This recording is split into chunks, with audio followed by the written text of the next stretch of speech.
Welcome to the Slop Temple. We pray this video helps.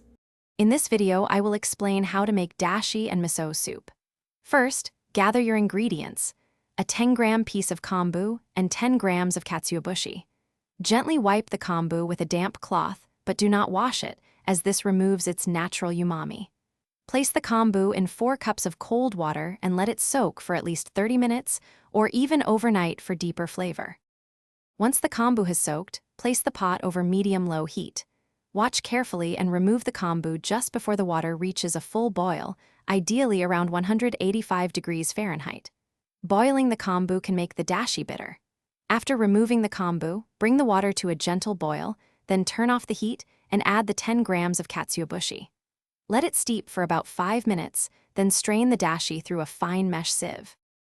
Now that you have your delicious dashi, it's time to make miso soup. Pour the 4 cups of dashi back into a clean pot.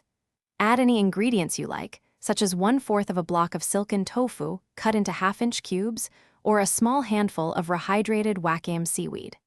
Bring the dashi to a gentle simmer and cook your chosen ingredients until they are tender, which usually takes about 5 to 7 minutes. Finally, the crucial step for perfect miso soup. Take 2 to 3 tablespoons of your favorite miso paste and dissolve it in a small amount of the warm dashi in a separate bowl. This prevents lumps.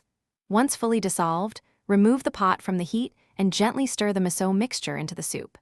Never boil miso soup after adding the paste, as this destroys its delicate flavor and beneficial probiotics. Serve immediately and enjoy this comforting, savory dish. Also, be sure to check the description for a link to Little Trees, Black Ice, and other great deals. Thanks for watching.